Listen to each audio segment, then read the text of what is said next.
1. Welcome to Made for More Living. One small step for man. With Johnny Jennings. Kick the tires and light the fires, Big Daddy. The fastest and most exciting hour of news, events, and real estate in Northern California. And this is a fact that was proved. Powered by eXp Realty. Online at madeformoreliving.com. Does everybody know what time it is? Get ready. Here we go. Matt, there has been a lot of discussion lately about higher education, high school education. People are moving based off this. Yeah. But really, do you even need a high school diploma these days? I would say that would be the bare minimum basic requirement to do anything in this country. So you're basic. It's like knowing how to read or drive a car. Oh my gosh. Right? So you're saying if you don't have a high school diploma, you're just... What's that? If you don't have a high school diploma, you're never going to be successful. Is that what you're saying? I would say it would be very tough and challenging to do so. It would take a very unique person to be able to achieve success without a high school diploma. To overcome that. Right, to overcome that hurdle. Just because so many different employers require that, I would assume. I don't right? know. I've never run into it. It's not well, we have a great example today, I guess, who's able to achieve success without a high school diploma. Lisa Massey, Snap NHD. I feel like we need a round of applause. Thank you for being on the show.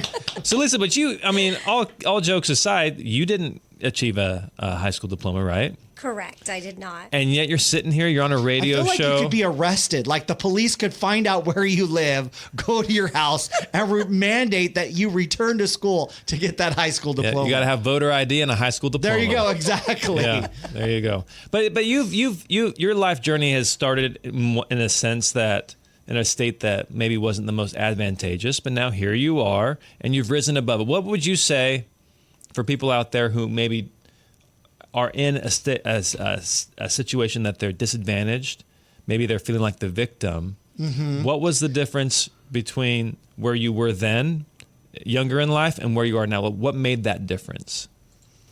I think a lot of it has to do with a mindset, a tenacity to be different, I guess, than how you're maybe raised or the conditioning that happens as a child. Yeah. And I think for me, like my father, he didn't graduate high school. My mother did not graduate high school. My father did. So there were people in our family that actually never had a high school diploma. My dad and my mom were, successful to an extent, but it had limitations, right? Sure. And so I think a lot of it for me was I had a life where I had to start really young and get out there and get into the workforce at a super young age. Mm-hmm. Yeah. And so it required me to do that, and I wasn't able to continue going to school. So your mindset is the X factor between where you were then and where you are now? Absolutely. Yeah. I just, for whatever reason, I always had this drive in me, like I could take care of myself, and this is what I needed to do that, right? Yep. So I had at one point, I was 17 when I left home, and I had 4 jobs. One of my first jobs, I was 15. I worked at Roseville Family Restaurant in Old Roseville on Riverside Boulevard. Have you guys ever been there? They are still around. What are they really called good again? breakfast. What are they called? Roseville Family Restaurant. Roseville Family Restaurant. Wait, where is it? Is it and across? It's delicious. Is it across from? There used to be an old car dealership that was right across from it. So look for a restaurant that could be a car dealership. Yeah, no. Okay. It's grown a lot since then. We're talking. Do they do all meals, or is it like a breakfast lunch? It's only? breakfast lunch. Okay, gotcha. So that's my jam. And it's I family love the owned. breakfast It's places. really, really good. Got it. So you started there at 15. I started there at 15, and I had that job. Or washing dishes, or well, no, my tables? aunt worked there actually, and she was a waitress. So yes, I would bus tables, and then eventually I moved into that as well, and we both, would work together, and it was fun. But I did that. I kept that job because I worked there on the weekends just until 2 p.m. And then I worked for Rayleigh's grocery store. Nice. And I worked for the mall. I had lots of jobs. I think that's an important activity or experience that one should have to be successful, either working as a waiter or waitress or working in fast food. because you learn to hustle, you learn to be a servant and serve people, which is a key ingredient to being successful in business, is learning how to serve people. I agree. And I think that's a great experience to have. Have you heard my my restaurant story? No, I don't think I have. You haven't? So my dad was very, like, he worked me as a kid, like doing chores around the house. Right, Like slave labor, child labor. Did you mow was okay lawns? back I in the did. day. I did not mow lawns. We didn't have a lawn. We had like, what was it? I want to say it was like 80 tons of river rock around the house. So it was like an ocean of river rock. And so I had to I know. I take realized that you out had a and then specific weed. number. It was 80 tons of river rock. I mean, it was an insane amount of rock. But they were very intentional that they didn't want me to have a job, but I also didn't have any money until I graduated high school. So I remember it was in my junior year or senior summer. I started working at Red Robin. I love their French fries French and their fries are ranch the dressing. best. French fries, ranch dressing, and those shakes. Oh my goodness! I gained like 20 pounds one summer working there. But As a waiter? or a busboy? Busboy, expo, I think they called it, whatever they were. Oh, okay. And I was the world's worst. Like absolutely the He was worst. eating the whole time. Why were you so bad at it? I don't know. It just, I think I just didn't know what was going on because we didn't eat out at all growing up, and so I'm like, I don't understand who's doing what's going on. Everybody just assumed, and the quintessential Red Robin story was, so I was so bad at it. I had dated a Polish girl, and her last name was Kovnachka, which is a heck of a name to spell. Sure. So I had written on my name tab Kovnachka, so people wouldn't try to flag me down because they go, "Hey Johnny, you know." So I put my Kovnachka Oh, that is on it. funny. Oh, Johnny. And so I'm walking through the restaurant, and this guy just like grabs me, or this lady just flags me down, and she's like, "Hey, can I get some more of the cheese bread?" And I'm like, "Yeah, absolutely." And I walk back, and the cheese bread was under heat lamps. And so what we would do, you know, behind the counter, is you would just take the cheese bread with your fingers off of the platter, and you would put it on a separate little plate and bring it out to the customer. Well, I was in a hurry. I was rushing around. I just grabbed the cheese bread and I started walking back to her. And about halfway across the room, we locked eyes. Oh. And I have her cheese bread in my hand. And I just handed it to her. And I put it down on her plate. And it was just an awkward moment. I walked away. And then my server comes, "Dude, did you hand her the cheese bread? You didn't put it on a plate?" I'm like, "Yeah, I know." It's a long story. Oh my gosh. So from then How on, old I were was 17. Okay. 17. Wow. See, 17. Yeah. But That's anyways, hilarious. a lot of respect for people that work in restaurants. I don't know about you, Lisa, but I always tip them heavily. Like Absolutely. Like at least 20%, or at least $5 if it's even just a coffee. When you've been on that end of, you know, Right. the work. the service Yeah. industry, you really appreciate all that they do. And they even might- if it's handing you direct I cheese bread. know. I know. And even if, because you never know too, like what's going on in their day. Like they may have had a horrible day, and that's maybe why the service is poor. And so I'm just trying to move past that. But anyways, we're not here to talk about high school diplomas or cheese bread. We are here to talk about Snap NHD. Snap NHD. NHD. In a snap. In a snap. You can get it in a snap. So NHD, what does that stand for? So, natural hazard disclosures. So, I provide natural hazard disclosures throughout the real estate industry, throughout the state of California, because that is where it is required at this time.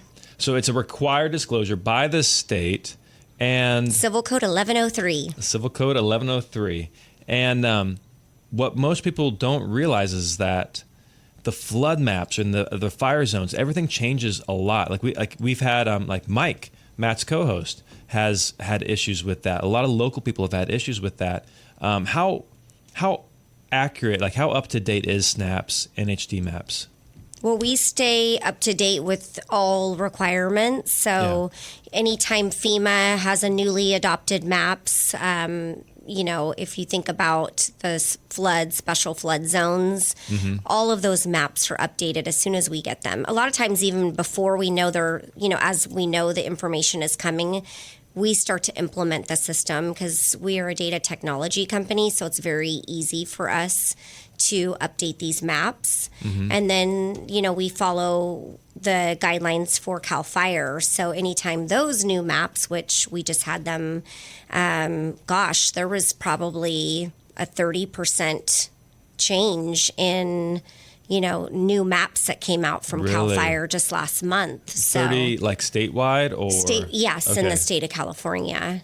Okay. And think about all the fires that just happened in Yeah. Los Angeles. And So when those maps get updated, when you say 30%, was the number of high fire zones, did it increase by 30%? yes. Wow. That's Correct. a lot.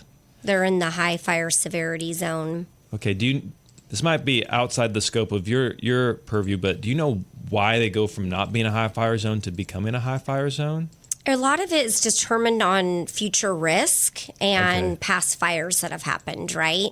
So they can start to determine, okay, based on natural disasters that have happened in these specific areas, whether it's weather, climate, there's determining factors that they come up with that puts that home at risk for future loss. So somebody may have bought a house not in a high fire zone, and now they're selling a house in a fire zone. Correct. And it could be within a very short amount of time, as you can see, Yeah. with Cal Fire coming out with more maps in March, which we did a whole release. We had it in like the second week, the third week, and then the last week was, the last adopted maps, right? So it just, as they become available to us, we're right on top of it, and we let our client base know right away. So for the home seller and for the home buyer listening, the reason why this is important is it can impact your insurance, right? If you're in a high Absolutely. flood, high fire.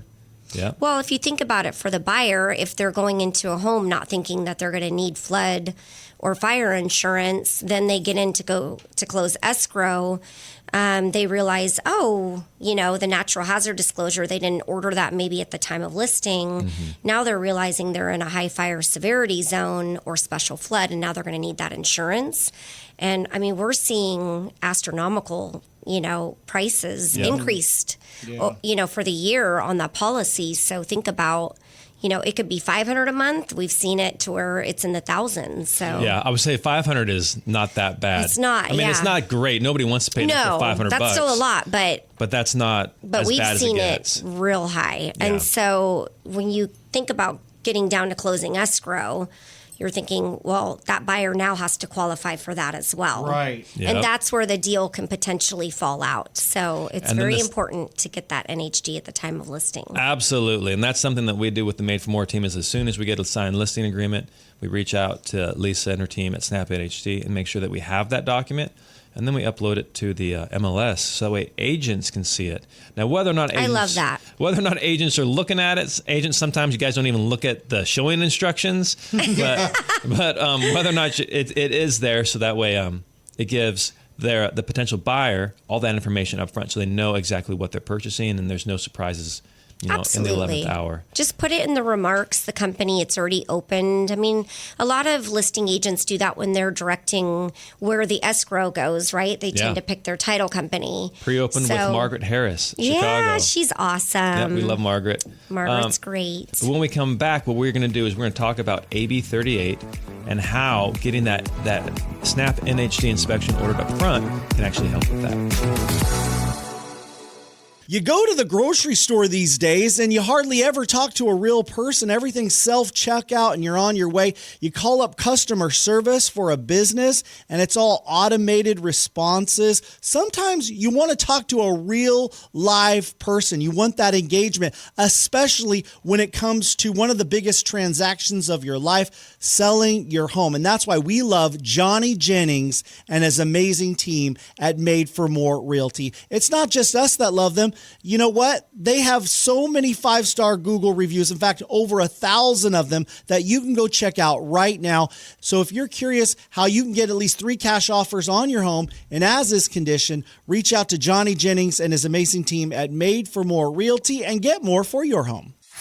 This is Made for More Living with Johnny Jennings, powered by eXp Realty. Online at madeformoreliving.com. So we are back with Lisa Massey with Snap NHD, and one of my favorite. Wait, what's your last name? Massey. Massey with Snappy. That's what. Snappy Massey? Yeah, Snappy Massey. That's her new name, Snappy Massey. All right. Right? Everybody calls her that. Or they call me Sassy Massey usually. Sassy Massey. I could see that. Have a little sass. Yep.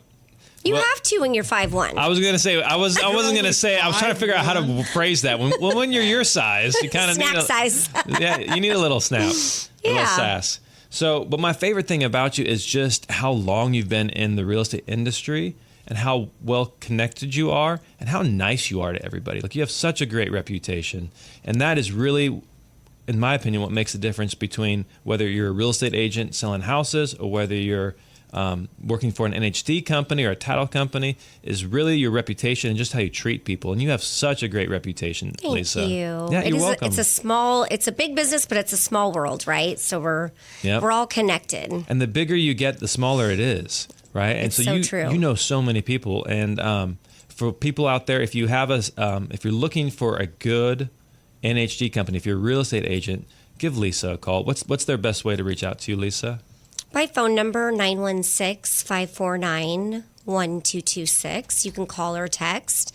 And then my email is lmassey, which is LMASSEY, at snapnhd.com. Perfect. Or you can always just, shoot me a text. Go on to madeformorerealty.com, say, who was that guest that you had? And I'm happy to connect you with Lisa. All you have to say is NHD, and there's only one person that we refer out, and that's Lisa Massey with Snap.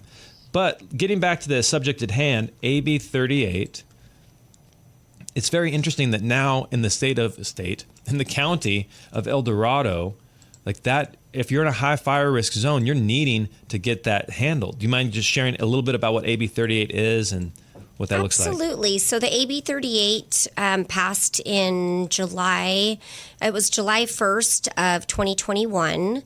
And basically what it is requiring is if the home was built prior to January 1st, 2010, and it's in a high or very high fire severity zone, that basically what you need to do is have defensible space completed. You need to have these inspections done on the home. And so what has now been added, along with, this has already been the case, is Paradise and Truckee were the two areas where it was not required to complete that inspection through Cal Fire prior to close of escrow.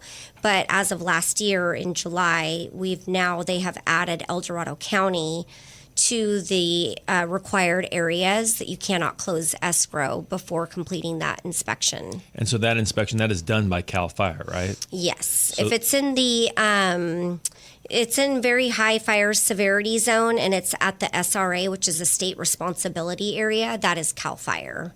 And then there's the local responsibility area. So you'll see like the acronym LRA, SRA. So the LRA basically is stating that it's at the local level. So you're thinking of the local municipalities.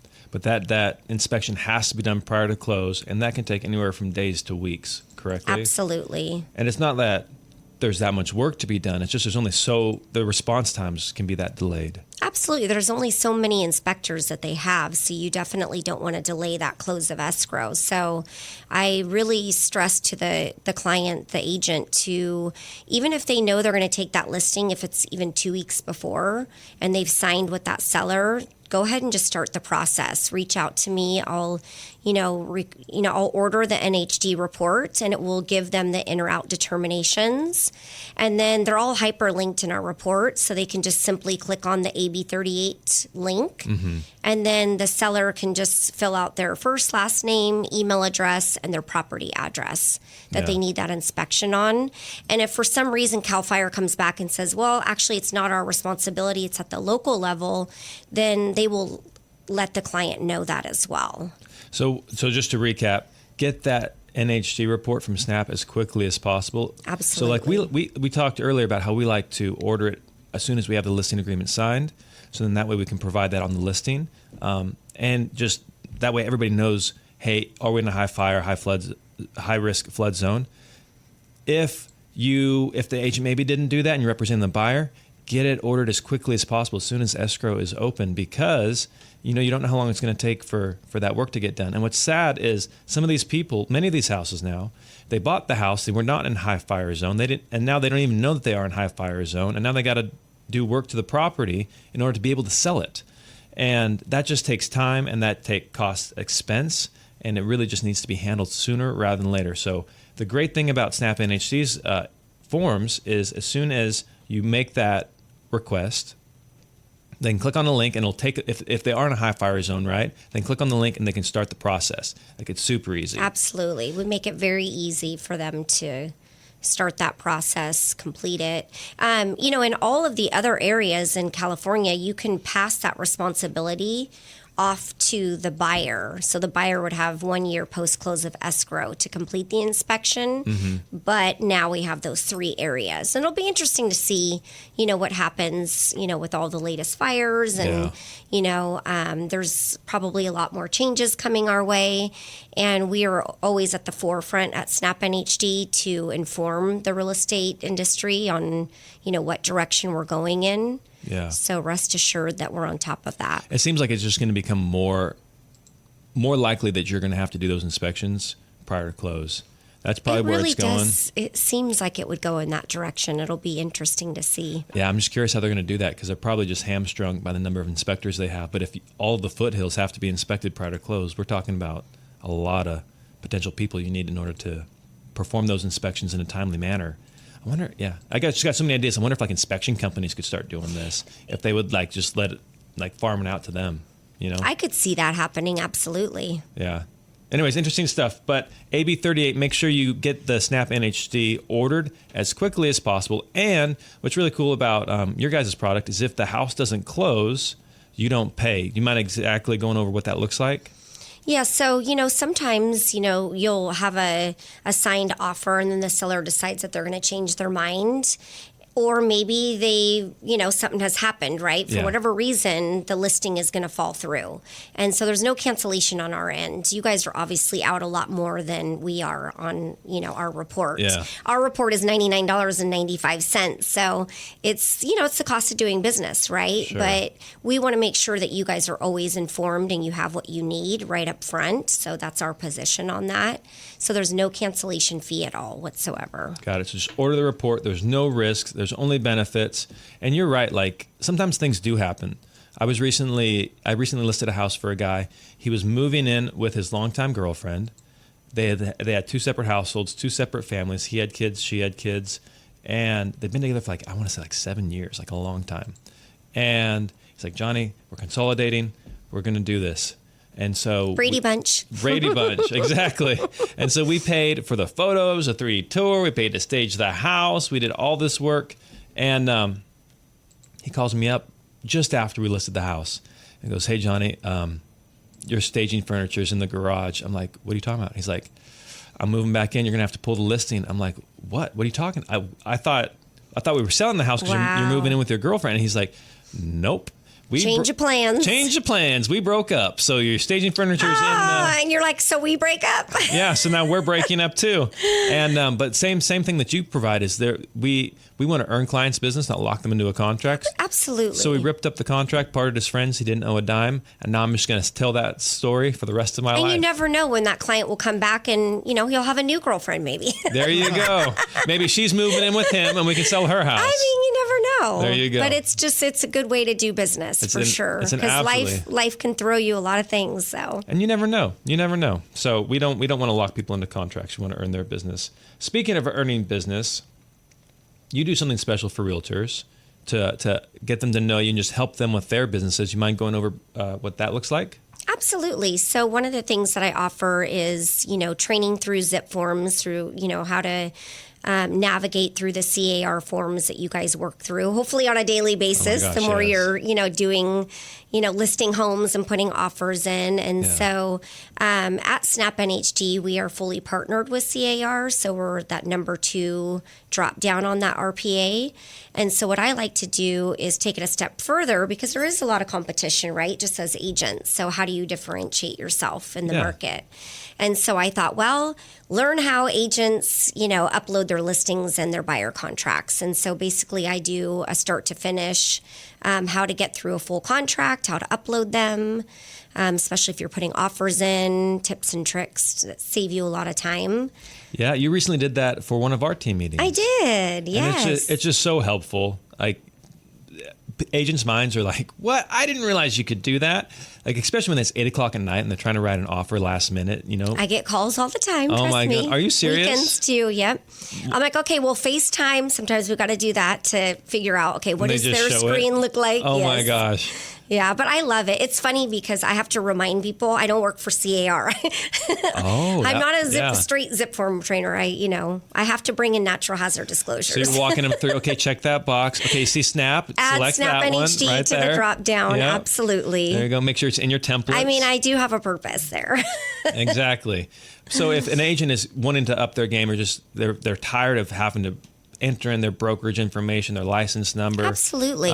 They can reach out to you. Just reach out to Lisa at Snap NHD. Create their templates for them. We have templates for everything. We have templates for conventional offers, FHA, VA, USDA, listing agreements with trusts. Like there's all these, and then you just set it, and then you're good until the forms update, and then you got to go back in. Well, and I just heard that that's happening again. So, have you heard that? No, I don't pay attention to that. I'm like, well, it's keeping me relevant, I guess. So there that's you a good go. thing. There you go. It's job security. But I heard, in the next few weeks, there's more updates coming. So I'll bring those out to you as they come out. It's never ending. It's an ongoing thing. I think the lawyers are paid per page, and so they just keep coming out with new stuff. But you know what? It keeps us on our toes, and it's never designed dull. to help people. Yeah. So Absolutely. All right. And then one last thing before we let you go, Snap has a exciting announcement. They have partnered with ICE, not the ICE that's on the news, right? Not that ICE, but a different ICE. Oh, so what exactly has happened? Intercontinental Exchange. ICE stands for Intercontinental Exchange. They're on the New York Stock Exchange. Yes, right? correct. And so what? Tell us more about this partnership. So Will Caldwell, the owner of Snap NHD and Snap Flood, because we also provide flood certs to some of the top lenders in the nation. So think of like United Wholesale Lending, Guaranteed Rate, to name a couple, right? JJ Mack. Yes, JJ Mack. We love him. So basically what happened is we have this amazing data, this technology, and this company, Will has created a lot of relationships throughout the real estate industry. And this company, they decided to come together because, Intercontinental Exchange basically is streamlining the mortgage process. And so it's a data technology company. So it's big. I always tell people, think of like CoreLogic, right? Yep. It's like, think of that and even on a bigger scope. Mm-hmm. And so it's exciting to be a part of a company like that and to see where this all leads us. And they picked Snap out of all the NHD choices available because we are leading in the technology spaticle of the natural hazard and also in the flood cert area. So if you think about it, the lenders, they're required to provide the flood cert, which they get, we get the data from FEMA, right? Yeah. And it helps, for the lender to determine flood insurance. So Snap was just the top tier one. They're like, out of all the NHD companies, I want to go with Snap because of their cutting edge technology. Absolutely. And your guys' reports are so easy to read. Like other reports, there seems like there's a whole bunch of disclosures and stuff in there that aren't necessarily relevant to the situation at hand. It's like they're just trying to throw more paperwork to say they provide more, but they're providing more fluff and less substance. And honestly, it can confuse the client. But your guys' reports are really easy to read. Is that intentional? Like, is that? It's very intentional. Yeah. Yes. So we want to make sure, we think about who's actually reading this report. And it's the buyer that really needs to understand what they're getting into before they make that big decision on purchasing a home. Yeah. And so we wanted to make sure that we only provide what's required by the Civil Code and what's required by CAR. So we've made sure that we keep, very strict in or out determinations on that specific APN itself. Which makes perfect sense. I mean, I get the lawyers trying to over-disclose. Absolutely. But at some point, it all just becomes white noise, and they tune out, the client tunes out. I mean, there's over 100 pages of paperwork just in, like, car forms. Absolutely. And that's not counting lender docs, NHDs, like HOA docs. There's so much out there. Title, prelim, like, it's overwhelming for the consumer. So it just can to be make very it overwhelming. Just to make it safer and easier for them, your guys' reports are the easiest to read. I love our report. It's very straightforward. We have two set of pricing. We have the $74.95, which is That's the natural hazard disclosure report, the tax Melrose. And then if you want the full report, which we always recommend, that includes the environmental. And I always say standard of care in real estate, disclose, right?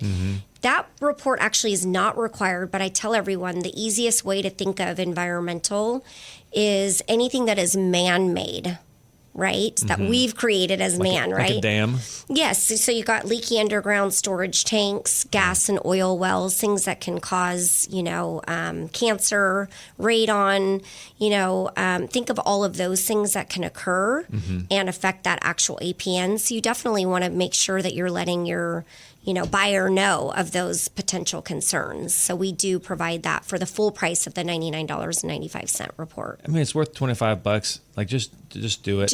Yeah. And I love the fact that you guys provide like tax and Melrose questions. Like, I am so often I'm asked, hey, what's the Melrose? What's the Melrose? Because that again can change what the buyer is qualified for. Exactly. And so now by getting the Snap NHD, we upload it to Metro List, to our local MLS, and then prospective buyers, agents can see that. They can see what the Melrose is. There's no second guessing, like it's there in black and white.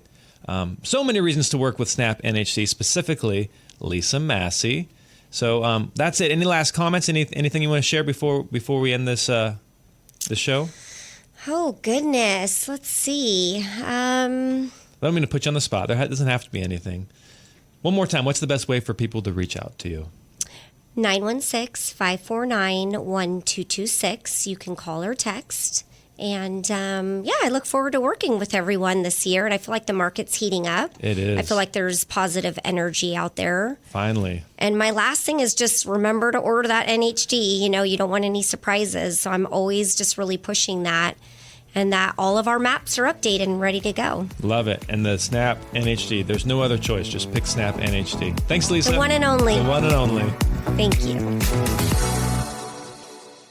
Do you do this before I go to a movie, especially with my family, because it's expensive going to the theaters these days?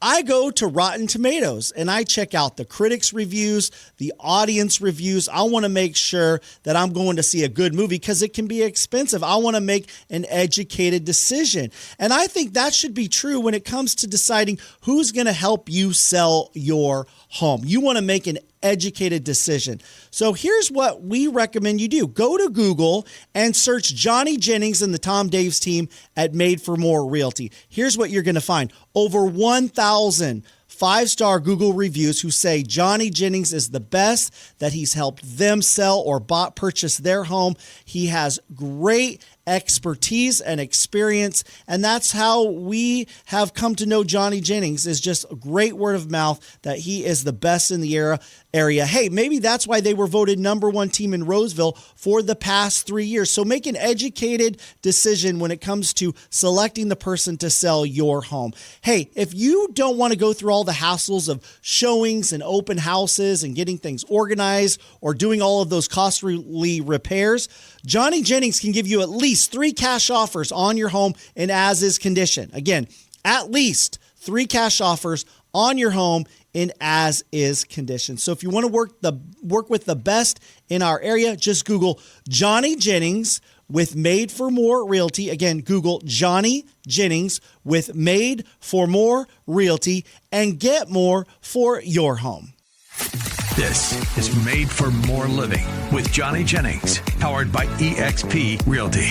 Online at madeformoreliving.com. So, Matt, you were recently talking to me about this report that came out about the top 50 metros in the country. Yeah. About like the most desirable to the least desirable. Exactly. And Sacramento was ranked like 37. Yeah. A lot of cities in California were ranked at the bottom. Not great as far as real estate in California, where usually historically done pretty well. Housing prices high, demand high. But now they're looking at Midwestern towns like Buffalo, New York. Is at the top of the list. So why do you think that is?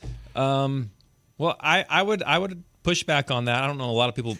So you don't agree with the research. You're skeptical. Well, as the great American philosopher Mark Twain said, there's lies, bold-faced lies, and then there's statistics. Right. Okay. So, if you're going based off the statistics, I don't necessarily agree with that, but I could see why Sacramento would rank 37th, 38th on that list. Okay. And But I will say, I think it was the highest ranking metro in all of California.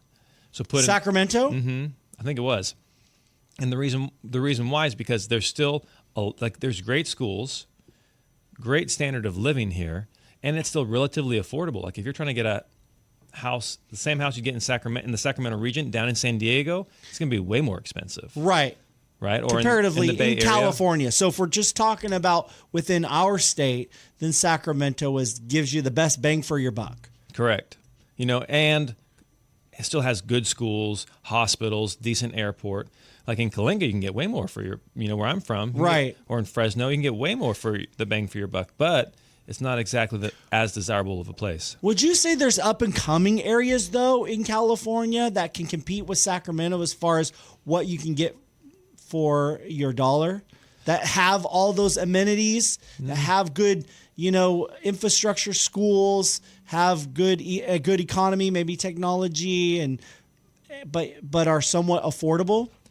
I don't know. I mean, the because Sacramento seems like it seems like to me it's past its peak. Really? I would say because it's just gotten so big now. I think you've had so much influx of Bay Area people because the Bay Area was so darn unaffordable. It still is. And so you've got all those people that want to get more for their dollar. So now they've inflated Sacramento. I think it's just now actually catching traction. What is catching traction? The Sacramento market. I think it's. You think so? I think it's just going to go up from here. Absolutely. I think what happened was it was kind of like a small cow town, like Roseville. There were no houses out there. Folsom, very small. Did you hear the latest though? We don't even have a zoo in this town.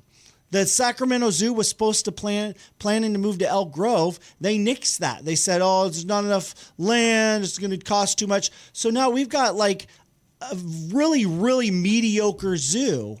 So what's that say about our town? We have a sports team that's not competitive. It's a disastrous sports team.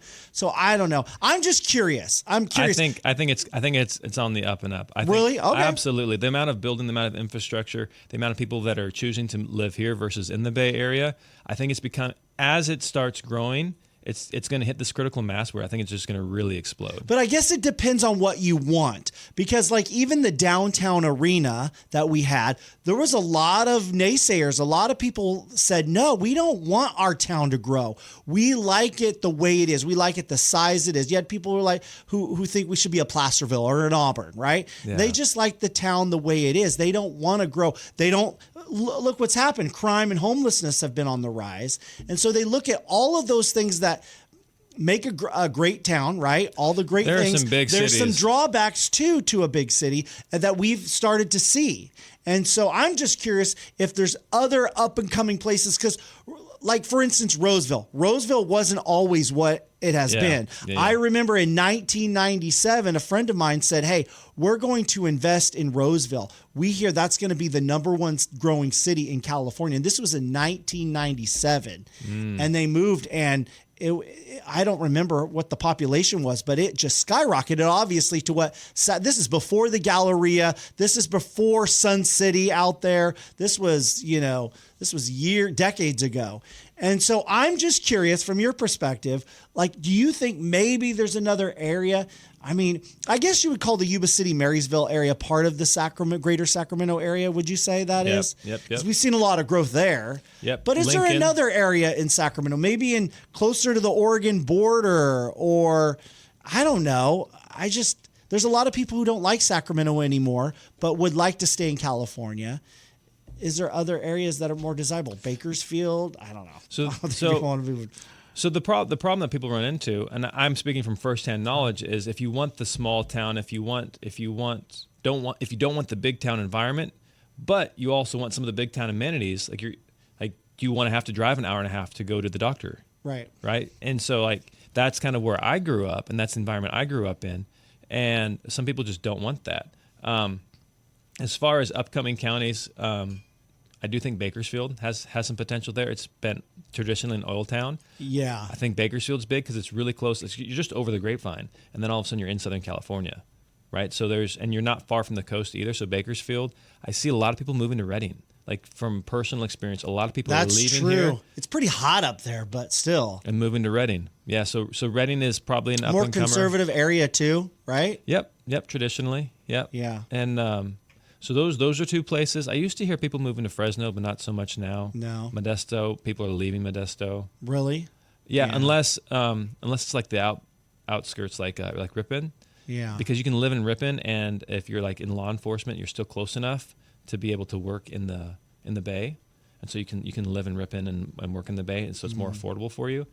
So there's communities like that, but as far as like a true front runner, I really think Sacramento is the next up and coming metro in California. Huh. I firmly Interesting. believe that, and in fact, it's not just me. Like, Because that's not what this report's saying. well, you know, I mean, you're right. It is top of the list when it comes to California towns, cities. You know, at one point, San Jose was that city, right? San Jose was just, oh my goodness, just crazy. yeah. And so Sacramento, I just feel like because I've been in the area for so long, I've seen where it started and where it's come from. Mm-hmm. And so for you to say there's still more growth and it's just Well, look getting at all the started, houses that are to me is a little bit scary. Look at all the houses that are being built. Yeah. There's still tens of thousands of homes Can our being built. infrastructure handle more growth, though? Absolutely. You think so? Yeah. Look at 65, though. Are you kidding me? That thing is a bottleneck no matter what day or what time of the 65 's day. rough. It's a disaster. I wish they would have. I think it was If you're back going to in have the- more growth in the Roseville, Placer County area, what are you going to do? How is that 65 going to support all of that? I think there's plans where they can widen it. They better get on it Add right lanes. now. You got to build the roads before you build the houses. I wish back in, I think it was late 70s, there was a plan to take the 65 all the way to the 50, and they didn't go through with it.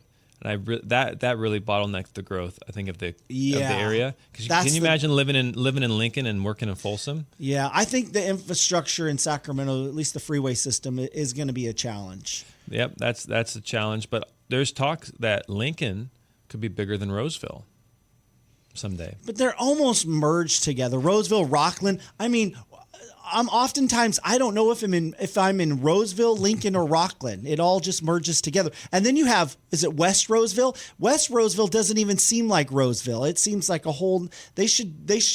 West Roseville should just be its own incorporated city. But this is all that growth, right? This is all that growth it's we're talking crazy. about. And like, even since I moved here in 2018, I've seen a tremendous amount of growth. Yeah. And so I think with that growth brings more jobs, brings more people, brings more opportunity. Does it bring negative things? Yes, but I'm very bullish on the Sacramento market. That's why Valerie and I moved here. Like out of all 50 states, out of all the metros we visited, we like this place the best. You know where I could see growth happening is 80 to like Vacaville, Fairfield area, Dixon. So Yep. like Dixon, I could see a lot of growth happening in Dixon. Not too far from Sacramento, but still a lot of room for growth. Yep. They're starting to build more out there. Yeah, they are. There's where I could see more development happening. Yeah. So I mean, there's plenty of land. It's just we need people to Yeah, live but there. why do you think Buffalo, New York on this? So why would you say this list?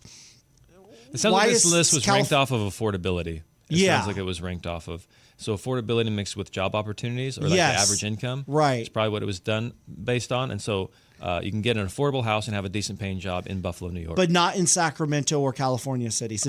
Apparently, according to their metrics, 38, I think is what it was. But compare that with a report done by Redfin. I saw this on Ryan Lundquist, the Sacramento appraisal. Like this dude's like I love his stuff. If I do too. I've read some of his stuff. He's follow really good. Sacramento Appraiser, Sac Appraiser on Instagram. He has a Sacramento Appraisal blog. It's so good. But Redfin recently came out with the top 10 areas people are moving to, and guess what city topped the list? In California or throughout the nation? Nationally. Throughout the nation, top of the Redfin list is where? We'll tell you after we come back after the break.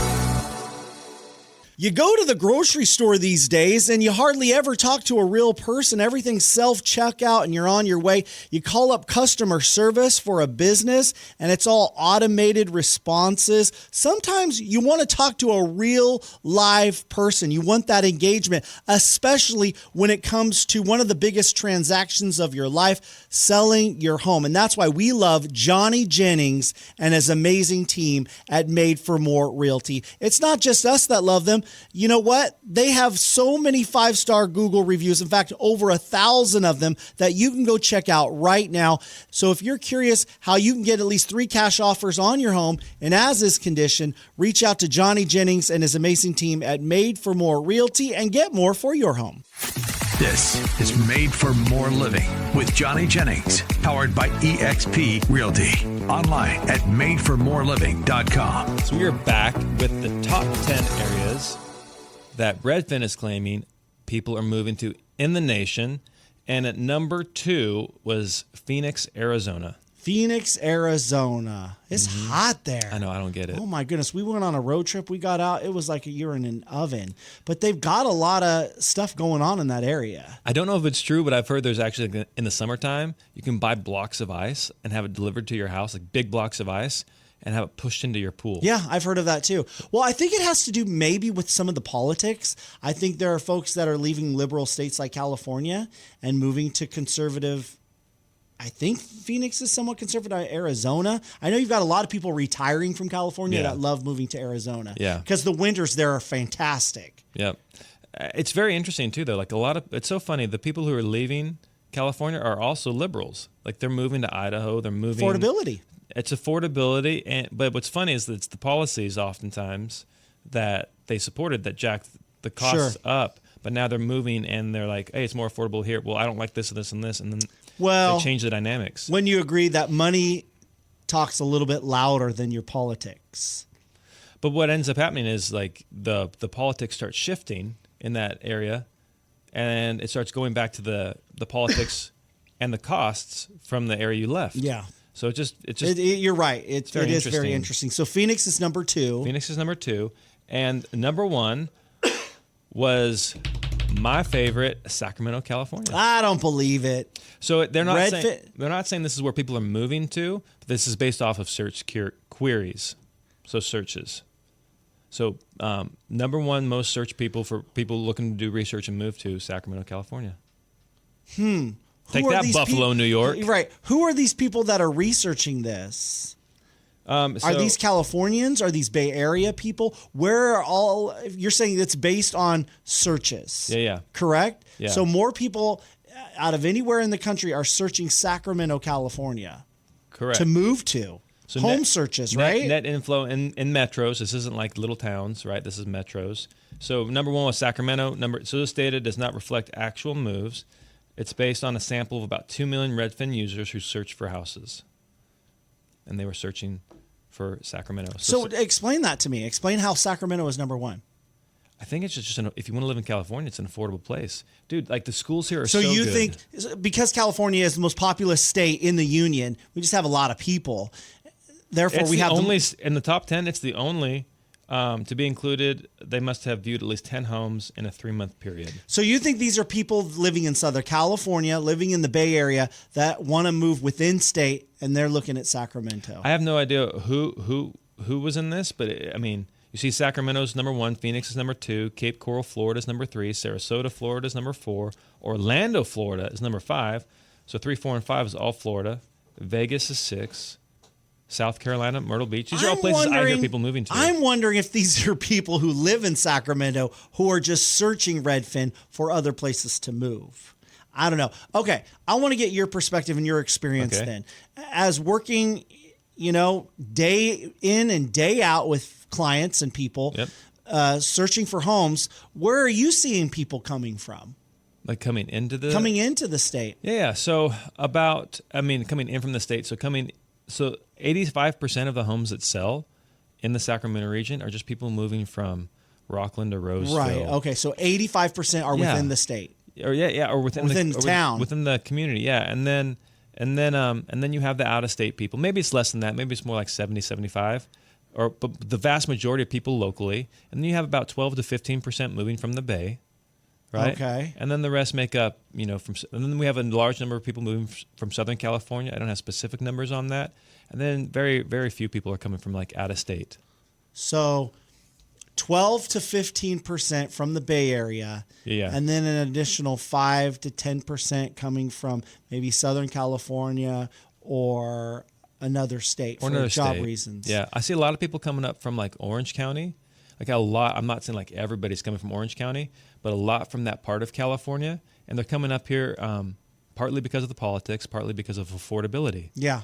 You know? I have a friend, Carrie Pomeroli. She's a comedian, and she lived in Hollywood, LA for a long time, and she said she was done. She moved up to Fair Oaks. She said she loves it here. Yeah. Yeah. I met her at one of the shows you guys did. Yeah. And she just didn't like, I mean, a lot of it was just, it's crazy down in Southern California. So you're right. Sacramento is a great option. I enjoy Sacramento. It's a great option. You don't have, I mean, we have traffic, but nowhere near the same kind of traffic that the Bay Area or Los Angeles has. But anyways, going back to those numbers. So you're saying, I don't know, maybe 20% are coming from the Bay Area, Southern California, or out of state. So, reasonably, we would see a 20% increase, right? Not necessarily a 20% increase. A lot of people are leaving the state too. Right. Yeah. But 20% of the homes that are being purchased in the greater Sacramento area are coming from outside of Sacramento. So there's where we would see the population increase, right? Because folks that are just moving from one suburb to another suburb, we're not going to see growth there. But if we are seeing 20% of the homes purchased in Sacramento are coming from outside of the area, then there's where the growth would be coming from, correct? Correct. From those out of area, you know. So that'd be some interesting numbers to look at, to dive into maybe on the next show is, you know, how can we forecast what the growth of Sacramento is going to be based on those numbers of people coming in from outside areas? Yeah, I mean, it's one of the few places in the state that is actually growing. You know, a lot of these areas are shrinking in population. And so that just speaks to me to the affordability and the desirability. Now, if you're a first-time home buyer and you're like, so we recently listed a house. Yeah. We had 5 offers the first weekend on this home. 4 of the offers were from first-time home buyers, and it was their parents buying the house for them. Oh, wow. So I get it. Affordability is definitely a thing. If you're just starting out and you're like, how the heck am I going to come up with so much money to buy my first house?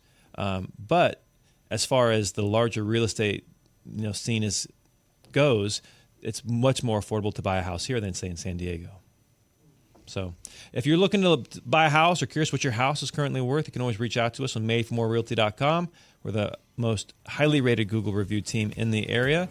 And if you want to learn why, we're happy to explain that to you. We're a no pressure company. Thanks for everything today, Matt. No, it's a good show.